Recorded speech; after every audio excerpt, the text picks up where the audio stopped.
우리나라의 자본시장과 소통이 이루어지고 있는 더벨 주관 주최의 2023년 더벨 제약바이오 포럼이 제약바이오 융합 시대의 경영 전략과 투자 방향이라는 주제로 열리고 있습니다.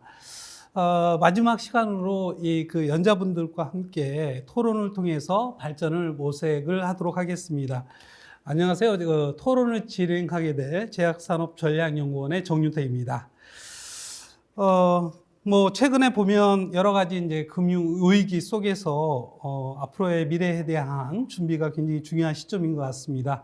OECD에서도 세 가지 미래에 대한 중요한 전략들이 필요하다라고 하는데요. 거기에 글로벌 밸류체인, 우크라이나 전쟁 사태가 있었지만은 어쨌든 미래는 그 어떤 국가 간의 협력과 상생 이런 부분이 굉장히 중요할 것 같습니다. 두 번째 전략으로는 이제 디지털 이코노미, 전자화된 그런 경제 이런 부분이 굉장히 중요하다라고 하고 있고요. 마지막으로 혁신입니다. 혁신은 기본적으로 이제 knowledge base capital, 자본에 의한 혁신이 굉장히 중요하다 이렇게 얘기를 하고 있습니다. 그래서 최근에 이제 그 글로벌리 국내뿐만 아니라 해서 상고의 어려움이 있지 않습니까? 물가, 환율, 그 다음에 금리 이런 부분들은 국내적으로 여러 자본에 대한 유동성이 굉장히 위축된 상황입니다. 그래서 이와 같은 그런 환경의 변화에 따라서 아주 시의적절하게 오늘 포럼의 주제가 선정되고 거기에 또 세 분의 그러한 그 관련된 전문가들을 모시고 강의를 들었습니다. 그래서 오늘 이렇게 쭉 이렇게 강의를 들어보니까 이제 첫 번째 강의를 맡으신 국가신약개발사업단의 묵현산 단장님께서 글로벌 경제 침체로 인한 바이오 혹한기 연구 및 생존 전략이라는 세부 주제로 발표를 해 주셨고요. 두 번째 현엔 파트너스의 그 김현욱 대표께서 바이오 헬스케어 생존 전략과 기업 가치 제고 방안이라는 주제로 발표를 했습니다. 마지막으로 키움증권의 허혜민 팀장께서 글로벌 빅파마 M&A가 바이오 업체에 미치는 영향이라는 주제로 세 분의 연자께서 발표를 했습니다. 꼭 쭉 내용들을 들어보니까 오늘 키워드는 한 4가지 키워드가 드는 것 같더라고요. 혹한기, 그 다음에 생존 전략, 그리고 기업 가치 제고, M&A, 이런 키워드가 되는 것 같은데요. 그래서 이런 키워드를 기반으로 해서 저는 이제 생각하기에 이 토론을 좀 더 이렇게 발전을 우리가 좀 모색을 하기 위해서 그룹핑을 해가지고 이제 우리 연자들 분과 토론을 하려고 합니다. 첫 번째 그 논의될 사항은 혹한기의 생존 전략이 되겠습니다. 그래서 혹한기에 어떤 생존 전략을 가지고 기업들이 우리 미래에 대해서 어떻게 대응을 할지 이런 부분으로 우선 논의를 하고요. 두 번째는 마지막으로 이제 그 기업의 가치 제고를 위해서 어떤 방안들이 모색이 돼야 되는지, 발전을 모색을 해야 되는지 논의를 하도록 하겠습니다. 그러면 이제 제가 본격적으로 첫 번째 그 논의할 혹한기의 생존 전략이라는 그런 내용을 가지고 우리 그 연자분들께 이제 먼저 질문을 드리도록 하겠습니다. 무당자님, 지금 강의를 쭉 들어보니까 이제 글로벌 기업들의 비즈니스 모델, 그리고 또 국내의 그 기업들도 여러 가지 비즈니스 모델을 제시했도록 한 3가지 정도, 선신 시장 진출 모델, 그 다음에 연구개발, 유입 모델, 그리고 파머징 마켓 진출 모델, 이렇게 제시했는데, 아무래도 이제 국가 신약개발 사업단에서 여러 가지 R&D 중심으로 하지만, 그래도 이렇게 제시한 모델과 연계해서 KDDP에서도 아마 연관된 지원 프로그램이 있을 것 같다는 생각이 들어요. 그래서 있다라고 하면 그런 부분에 대해서 조금 소개도 해주고, 또 어떤 것들을 준비를 해야 되는지 좀 말씀을 해 주십시오. 네, 저희 사업단은 원래 국가 신약 개발을 하는 사업단입니다. 그러니까 R&D에 필요한 자금을 지원하는 중소기업의 경우에는 R&D에 들어가는 비용의 75%를 국가에서 무상으로 지원을 합니다. 이게 엄청나게 좋은 조건이죠. 이런 일들을 하고 있는데, 자, 제가 크게 보면 4개의 이 전략 방향을 제시해 드렸는데, CMO는 저희하고 거의 관계가 없는 것이죠. 그건 롯데 바이오로직스나 삼성 바이오로직스 정도니까.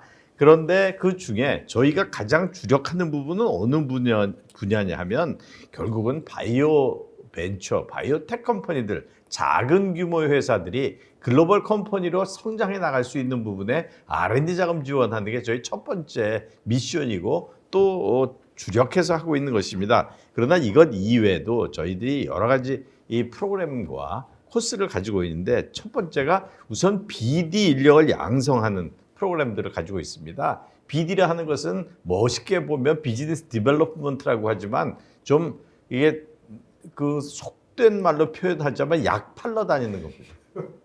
그러니까 어떻게 하면 우리가 개발하고 있는 약을 가치를 높여서 비싼 가격에 잘 팔 수 있는가 하는 부분을 연구해야 되는데 결국 좋은 영업사원이 있어야 잘 팔 수 있는 것처럼 저희가 젊은 BD 인력들을 비즈니스 디벨롭먼트 인력들을 교육하고 그냥 학교에서 하는 것처럼 안 하고 저희들은 전부 실습을 통해서 리허설을 통해서 하고 있습니다. 이런 것을 1년에 2번 저희들이 이 BD 인력 양성 프로그램을 하고 있고 두 번째는 코-디벨롭먼트 지원을 합니다. 자, 우리나라에서 개발한 약물을 라이센스 아웃만 해서는 미래가 없습니다. 그 90% 확률로 라이센스한 물건은 돌아오게 돼 있습니다. 뭐 어쩔 도리가 없는 게 통계적으로 보세요. 임상 1상에 들어간 약물이 성공해서 시장에 팔릴 확률은 미국의 경우에 9.6%로 통계가 나와 있습니다.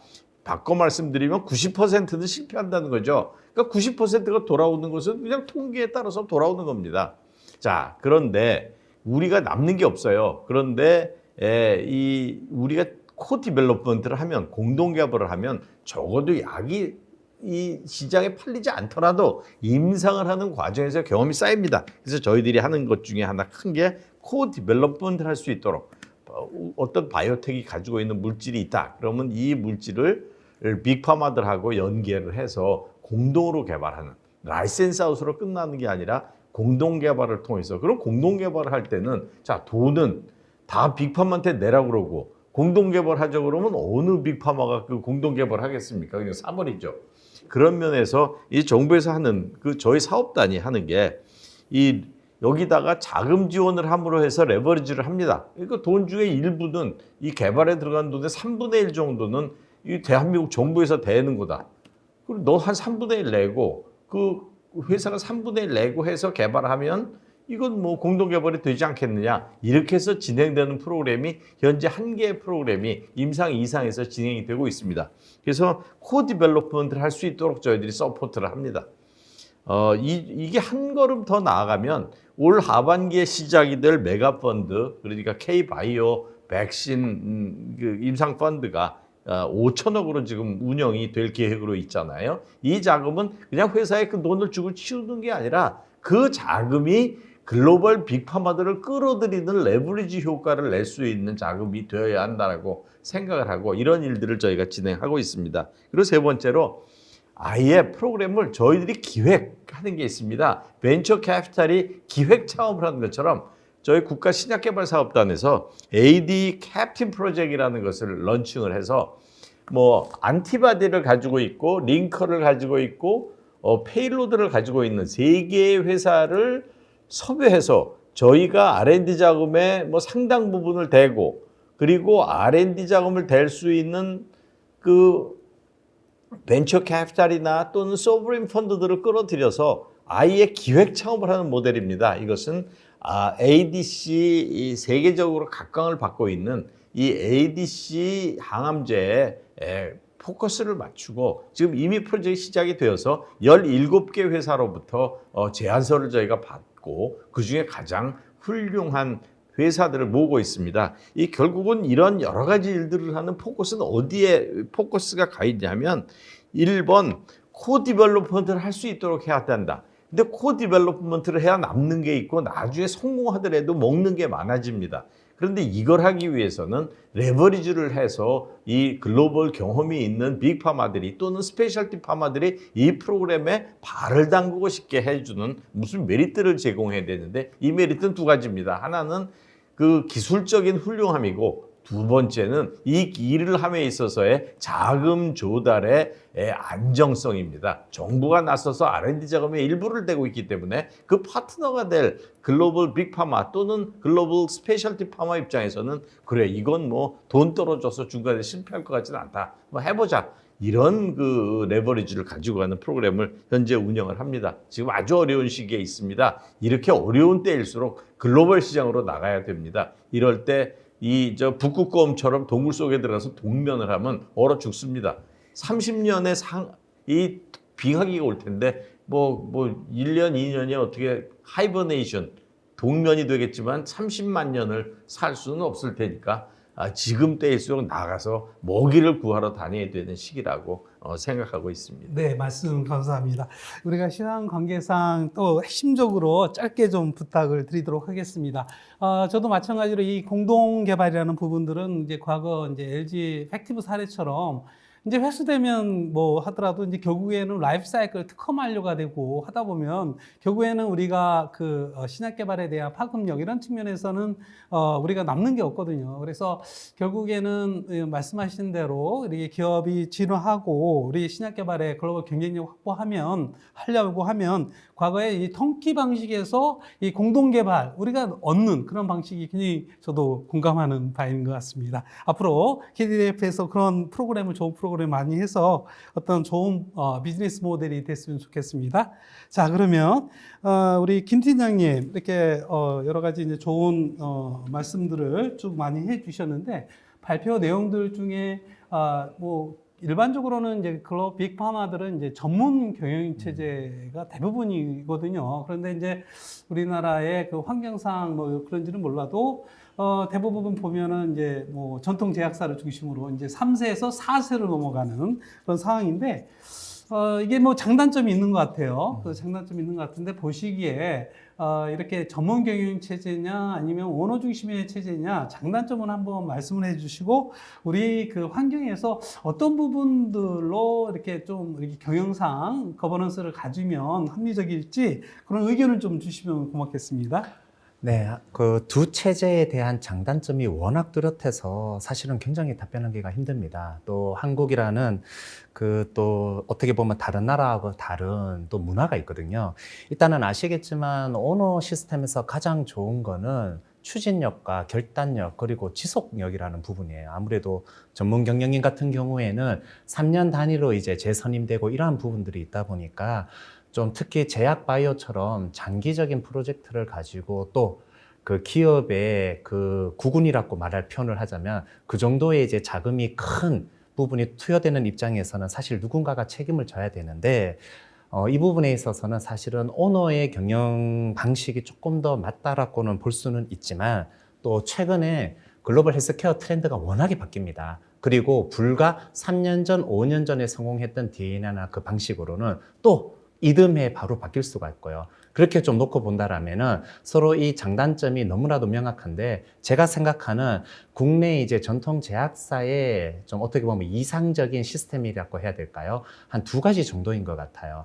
안타깝게도 국내 쪽 같은 경우에는 전문 경영인을 우리가 막 자유롭게 발탁하기에는 C레벨의 인재가 그렇게 활성화가 되어 있지 않습니다. 그러다 보니까 대부분의 이제 전통 제약사 같은 경우에는 최소 3년에서 오랫동안 근무하신 분들 체제로 많이 가고 있어요. 대표적인 사례가 유한양행입니다. 유한양행 같은 경우는 아예 옛날부터 이제 고 유일한 박사가 돌아가신 뒤에 재단으로 되고 이런 이사회로서 합리적인 경영으로 왔고 그 성과로서 어떻게 본다라면은 지금의 유능한 전문 경영인 체제가 도입이 되었거든요. 그래서 어떻게 본다라면은 항상 이제 뭐 유능한 성분이 나올 수도 있습니다. 태종, 세종처럼 그러한 경우 같은 경우라면은 충분히 오너 3세가 할 수 있다 하더라도 지금 약간은 과도기적인 행태로서 놓고 본다라면 각자 대표를 해서 어느 정도 갖고 또 전문 경영인이 받는 각자 대표에서 서서히 이제 전문 경영으로 가는 그러한 부분이 좀 필요하지 않을까 그렇게 보고 있습니다.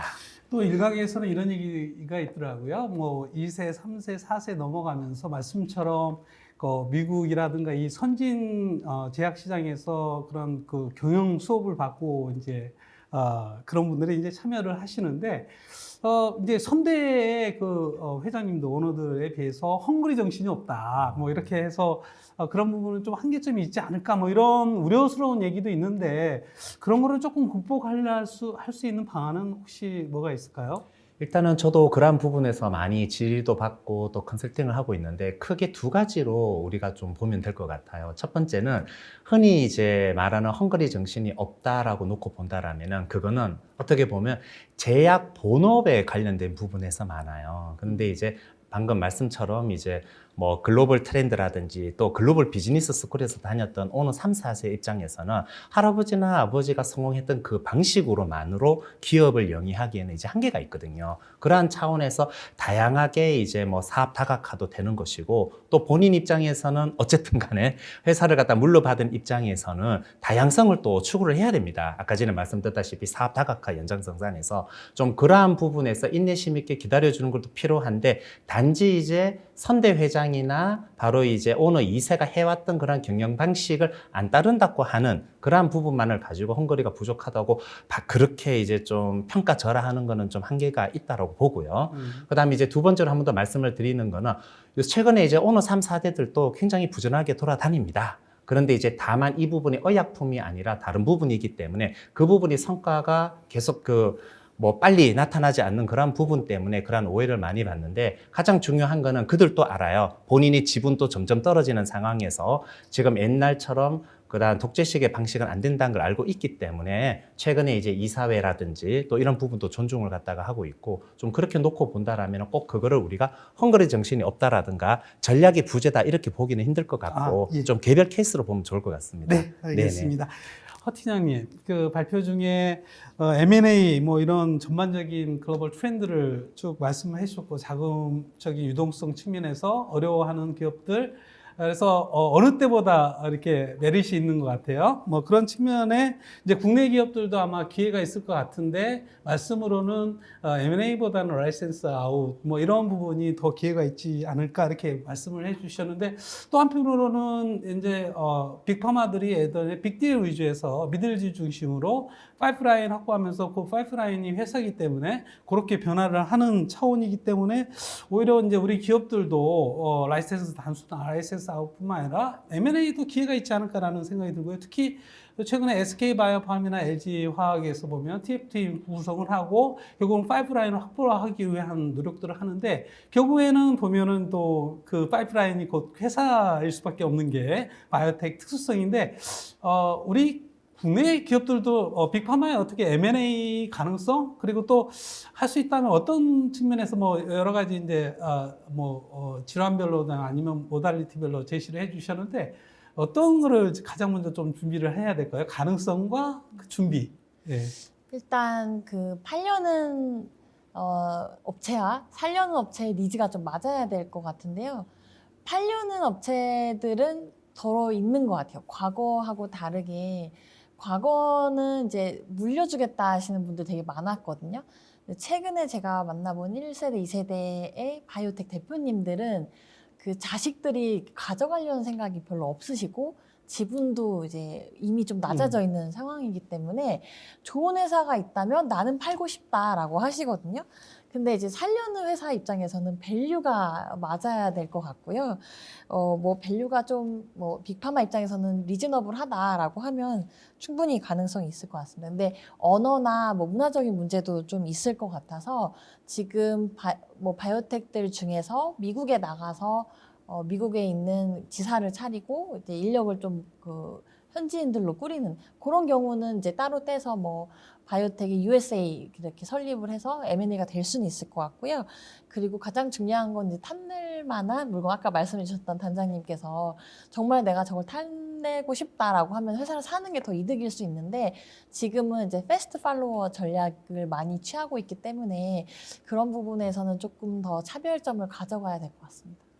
네, 그래 첫 번째 토론을 했던 주제가 혹한기 생존 전략에서 비즈 모델을 어떻게 할 것인가, 그 다음에 기업 경영 거버넌스에 대한 이슈, M&A까지 살펴봤습니다. 그러면 좀 시간이 조금 흐르긴 했지만 그래도 이제 우리가 이제 발전을 모색하기 위해서 기업 가치 재고를 위해서 한번 다시 추가적으로 우리 연사분들께 질문을 던지도록 하겠습니다.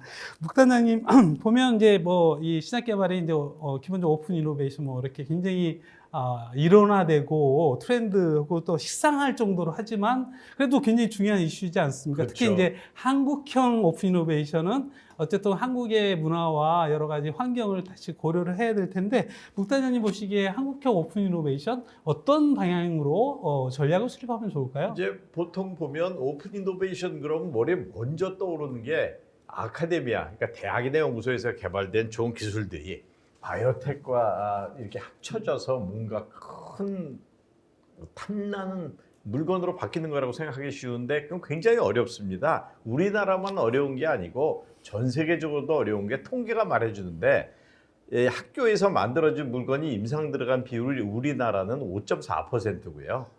전 세계는 9.5%입니다. 그러니까 10%가 되지를 않으니까 그만큼 어렵다는 얘기죠. 그게 목표가 달라서 그래요. 그래서 학교는 논문 쓰는 게 목표고 기업은 돈 버는 게 목표인데 그게 어떻게 딱 맞아 떨어지겠습니까? 그래서 우리나라의 경우에는 제가 이렇게 보면 한국에 있어서의 가장 효과적인 오픈 이노베이션은 중견 제약 기업과 기술력 있는 바이오텍이 공동 개발하는 모델로 보여져요. 그러니까 중견 제약 기업이라 하면 뭐 예를 들면 어느 정도 규모냐면 우리나라 이 5마리 큰 바이오텍 빅 그 제약 기업 뭐 유한 뭐 대웅 이런 등등 녹십자 이런 데 말고 그거보다 한 단계 아래에 있는 기업들 예를 들면 한독, 삼진 뭐 이런 그 매출 기준으로 한 2천억에서 5천억 사이에 있으면서 돈도 얼마가 있고 연구소도 있지만 새로운 그 물질이 없는 경우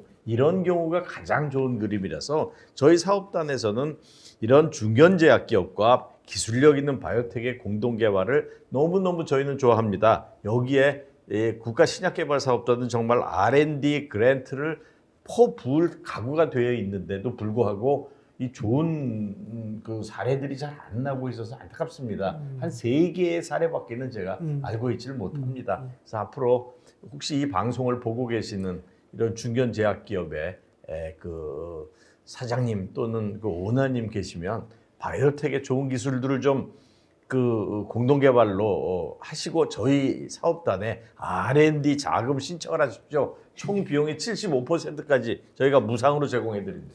혹시 그런 프로그램 우대 가점 일반 단독보다 뭐 우대 가점 이런 게 있어요? 아니요, 가점은 없습니다. 그런 것까지 좀 고려하면 더 좋지 않을까? 그렇게 하면 좋은데 가점을 하기에는 법으로 정해져 있는 것들이 있어서요. 그렇군요. 그러나 평가위원님들이 다 이런 과제들은 성공한다는 확신들을 가지고 계세요. 네, 알겠습니다.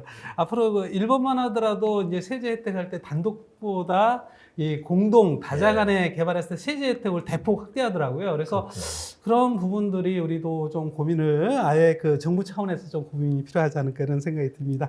자, 그러면 이제 김 대표님 이거 관련해서 이제 정책 지원 지난 이제 포럼 때 그 윤석열 이제 정부죠. 해서 이제 공약 사항들을 쭉 발표를 해 주셨지 않습니까? 그 이후로 이제 이 그 국정과제도 나왔고 최근에 이제 제약산 5개년 종합계획이라든가 의료기 종합계획 뭐 그다음에 바이오헬스 신시장 개척 여러 가지 청사진을 정부 차원에서 제시를 했거든요.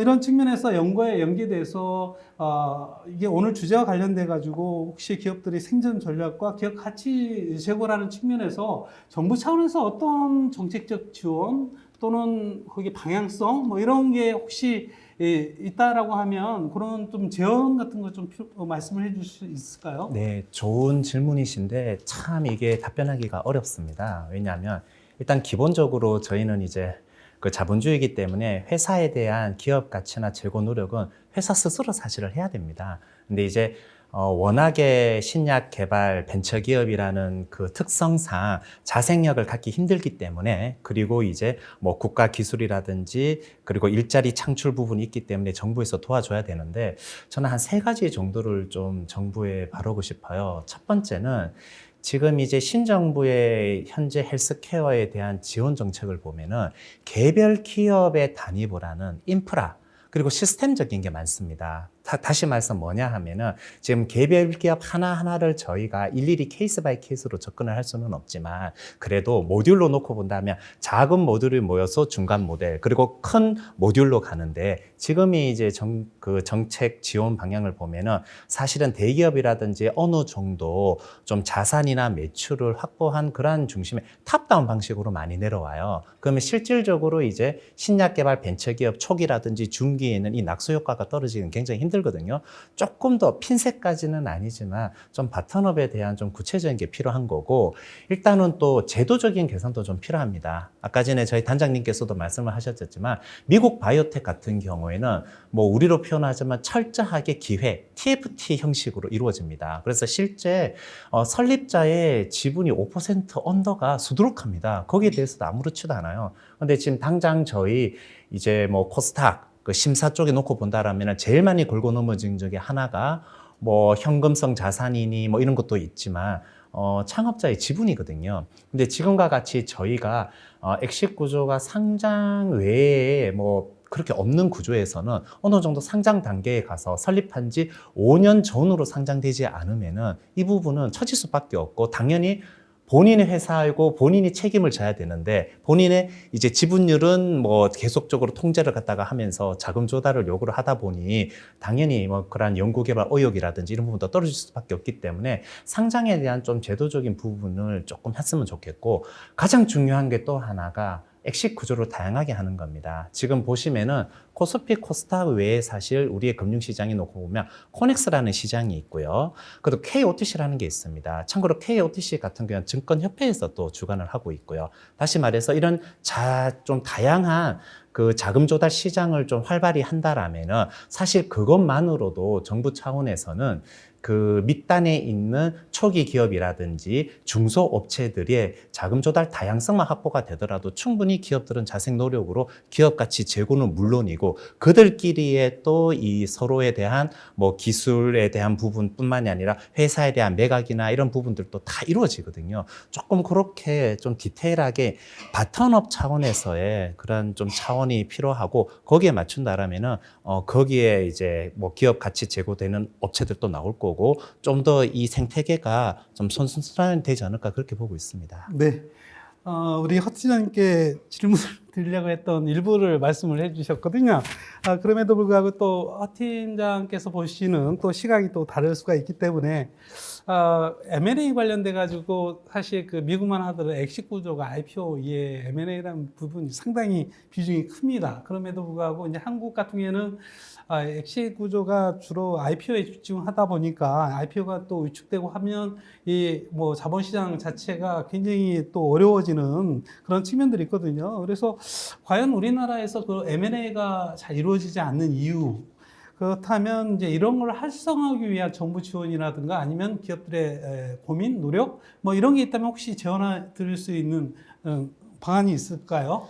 네, 일단 뭐 그 앞서 말씀드렸던 가격과 물건이 제일 중요하긴 한데요. 그게 이제 좋다라고 가정을 하더라도 국내 업체들이 해외에 인수되거나 이런 사례가 좀 드물기는 해요. 근데 이거는 전 상장 시장도 좀 달라서라고 생각이 들거든요. 예를 들면 이제 중국 업체들도 미국 쪽하고 기술 이전을 많이 하지 M&A가 되지는 않고 있습니다. 그래서 시장 자체, 거래되는 시장 자체가 좀 다른 게 부담이라고 생각이 들고 국내 업체들조차도 심지어 이게 이제 디스카운트라는 게 있으니까 한국에 상장되어 있다는 것만으로도 해외에서 좀 디스카운트를 준다라고 생각을 하시거든요.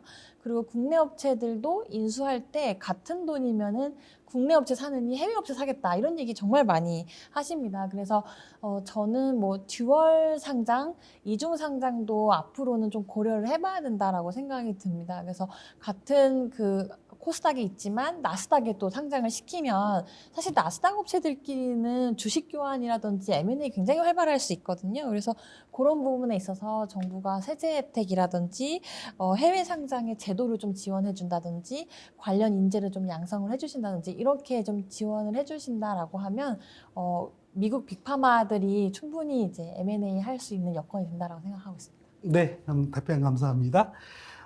두 번째 그 소규모 토론 주제인 기업 가치 제고 방안에서는 한국형 오픈 이노베이션, 그 다음에 정부 지원에 대한 다양한 의견을 좀 주셨고요. 그리고 또 M&A 관련돼서 또는 이제 우리가 좀 어려운 환경에서 엑시 구조에 대항하기 위한 그런 방안들을 말씀을 해 주셨습니다. 이제 시간이 다 됐습니다. 그래서 오늘 그 세 분의 전문가께서 각 분야별로 아주 해안적인 인사이트를 가지고 여러 가지 그 내용들을 바탕으로 강연도 해주셨고 토론을 또 참여를 해주셨습니다. 그래서 오늘 그 포럼을 통해서 우리 기업들이 이러한 혹한 기회, 어려운 환경 속에서 기업이 생존을 또 강화하고 그 다음에 기업 가치를 높일 수 있는 그런 어떤 현명한 경영 전략이 필요한 때이지 않을까 이렇게 생각합니다. 다시 한번 우리 세 분 연자분 토론해 주신 연자분께 감사드리도록 하겠습니다. 이상 포럼을 모두 마치도록 하겠습니다. 감사합니다. 감사합니다.